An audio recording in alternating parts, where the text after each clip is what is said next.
Hi, this is Nick Morgan. Welcome back to another edition of Just One Question. Today, I'm really thrilled and honored to be with Andrea Driessen, who is a speaker bureau maven. She's been connecting speakers with captive audiences for over 30 years.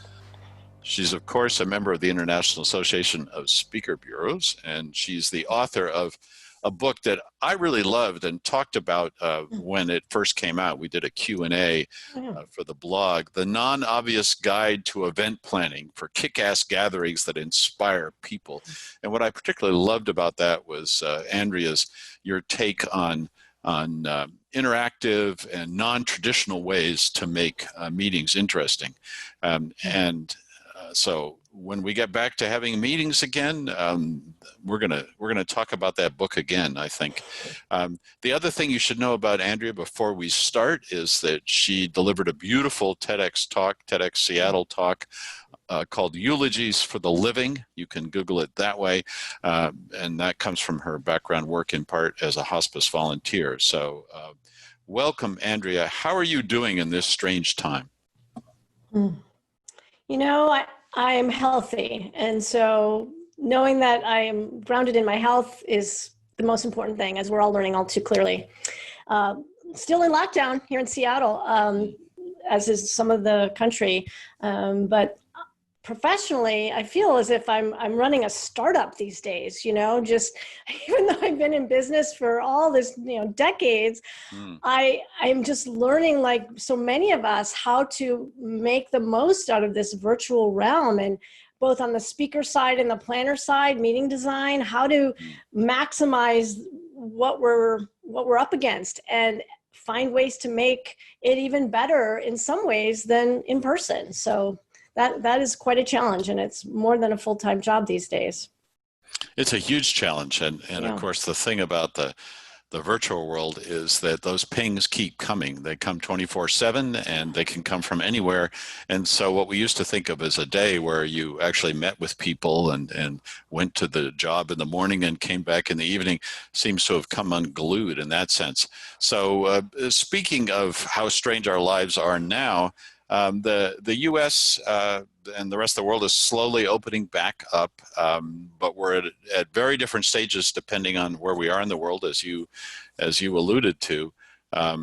We are just opening up here in Boston, so very slowly, tentative steps, more traffic on the roads, but not many people in actual businesses yet face to face. So we're in this period of transition, and what we're all wondering about is like those little animals that come up out of the burrows and look around and say, is the coast clear? We're all wondering sort of is it safe to come out now? And more to the point, what are things going to look like when it is safe a year from now, let's say? Let's assume that things will be moving. What will it look like? How different will it be? Tell us about our world a year from now, Andrea. I got out my crystal ball. Exactly.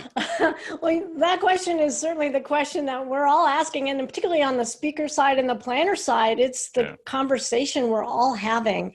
While no one has the answers specifically, the things that I foresee in say 12 months on the speaker side, for one thing, is that one of two things will happen with speakers. One, they'll either be willing to and able to ramp up and learn how to maximize the virtual realm and do it well. And in fact, I have to say, I think your book is a user's guide for this, because it has so many important tools and case studies for making the most out of the virtual realm and why it's so difficult to engage.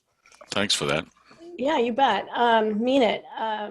And then there'll be speakers who aren't willing to do that work and the heavy lifting of learning and navigating the virtual realm, and they'll be left behind. That's where I see things going. Two different groups. When it comes to making the most out of the virtual realm, it's those who are willing to create, shall we say, innovative nuggets that engage people in ways they aren't expecting, a little bit of surprise. How do we create meaning online? There are ways to do that, and there are ways not to do it. how can we create impact when we're just looking at a screen? So those are the kinds of things that I'm working on, both learning as well as creating in the virtual realm, so that I can better serve speakers and my meeting planner clients. Yeah, that's excellent. I really appreciate that. Just a follow up, though, I can't resist asking. So you of course have unique insight into both planning meetings and booking speakers and that kind of thing. Do you see any real movement starting in there yet, where the tentative steps are being taken to begin to book things in 2021? Or are we still pretty much frozen? No, we're not frozen. I think definitely there's a mix of things happening. So on the one hand, we've had all these postponements, and some clients have decided that they're going to go all virtual. Some will be hybrid.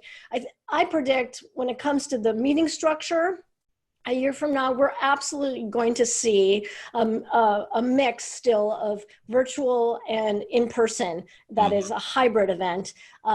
We may never go back to fully face-to-face, because we'll have become much more effective at implementing virtual tools, and the virtual realm represents a whole new audience segment that organizations, especially trade associations, can see as a revenue source. They can tap a much broader audience and have a greater revenue stream from that.